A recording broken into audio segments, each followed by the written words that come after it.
ओम नमः शिवाय। हर हर महादेव। श्री गणेशाय नमः। सत्य सनातन धर्म यूट्यूब चैनल पर आप सभी का स्वागत है। करवा चौथ की कथा। बहुत समय पहले की बात है।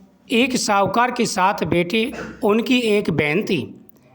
सभी सातों भाई अपनी बहन से बहुत प्यार करते थे, यहाँ तक कि वे पहले उसे खाना खिलाते और बाद में स्वयं खाते थे। एक बार उनकी बहन ससुराल से मायके आई हुई थी।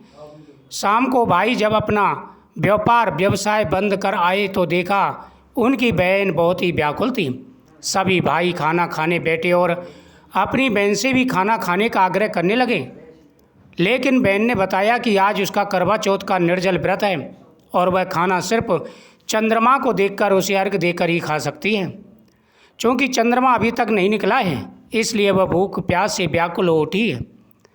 सबसे छोटे भाई को अपनी बहन की हालत देखी नहीं जाती और वह दूर पीपल के पेड़ पर एक दीपक जलाकर चलने की ओट में रख देता है। दूर से देखने पर वह ऐसा प्रतीत होता है जैसे चतुर्थी का चांद उदय हो रहा हो। इसके बाद भाई अपनी बहन को बताता है कि चांद निकल आया है, तुम उसे अर्घ देने के बाद भोजन कर सकती हो। बहन खुशी के मारे सीढ़ियों पर चढ़कर चांद को देखती है, उसे अर्घ देकर खाना खाने बैठ जाती है। वह पहला टुकड़ा मुंह में डालती है, उसे छींक आ जाती है। दूसरा टुकड़ा डालती है, उसमें बाल निकल आता है और जैसे ही तीसरा टुकड़ा मुंह में डालने की कोशिश करती है, उसके पति की मृत्यु का समाचार उसे मिलता है। वह बौखला जाती है। उसकी भाभी उसे सच्चाई से अवगत कराती है कि उसके साथ ऐसा क्यों हुआ। करवा चौथ का व्रत गलती से टूटने के कारण देवता उससे नाराज हो गई और उन्होंने ऐसा किया है। सच्चाई जानने के बाद करवा निश्चय करती है वह अपने पति का अंतिम संस्कार नहीं होने देगी और अपने सत्वत्व से उन्हें पुनर्जीवित दिलाकर रहेगी। वह पूरे 1 साल तक अपने पति के शव के पास बैठी रहती है, उसकी देखभाल करती है। उसके ऊपर उगने वाली सुई नुमा घास को वह एकत्र करती जाती है। 1 साल बाद फिर करवा चौथ का दिन आता है। उसकी सभी भाभियाँ करवा चौथ का व्रत रखती हैं। जब भाभियाँ उनसे आशीर्वाद लेने आती हैं तो वह प्रत्येक भाभी से यम सुई ले लो, पिया सुई दे दो, मुझे भी अपनी जैसी सुहागिन बना दो, ऐसा आग्रह करती है। लेकिन हर बार भाभी उसे अगली भाभी से आग्रह करने के लिए कहकर चली जाती हैं। इस प्रकार जब छठे नंबर की भाभी आती है तो करवा उसे भी यही बात दोहराती है। यह भाभी उसे बताती है क्योंकि सबसे छोटी भाई की वजह से उसका व्रत टूटा था, अतः उसकी पत्नी में ही शक्ति है कि वह तुम्हारे पति को दोबारा जीवित कर सकती है।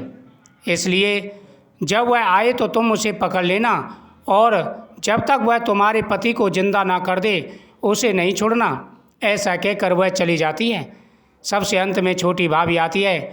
करवा उनसे भी सुहागिन बनने का आग्रह करती है, लेकिन वह टाल मटोल करने लगती है। इसे देख करवा उन्हें जोर से पकड़ लेती है और अपने सुहाग को जिंदा करने के लिए कहती है।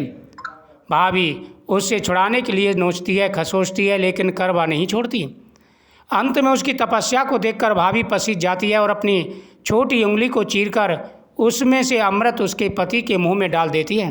करवा का पति तुरंत श्री गणेशाय नमः, श्री गणेशाय नमः, श्री गणेशाय नमः कहकर के उठ जाता है। करवा का पति तुरंत श्री गणेशाय नमः कह के उठ बैठता है। इस प्रकार प्रभु कृपा से उसकी छोटी भाभी के माध्यम से करवा को अपना सुहाग वापस मिल जाता है। हे श्री गणेश, माँ गौरी, जिस प्रकार करवा को चिर सुहाग का वरदान दिया, उसको आशीर्वाद दिया, सभी सुहागिनों को आशीर्वाद देना, सभी की मनोकामना पूरी करना।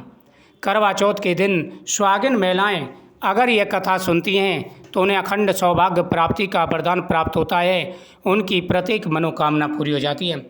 करवा चौथ का व्रत साल का सबसे बड़ा व्रत है। सभी सुहागिनों को यह व्रत अवश्य करना चाहिए। जो भी सच्चे मन से यह व्रत करते हैं उनके ऊपर भगवान की कृपा हमेशा बनी रहती है। भगवान गणेश उनकी हर मनोकामना पूरी करते हैं।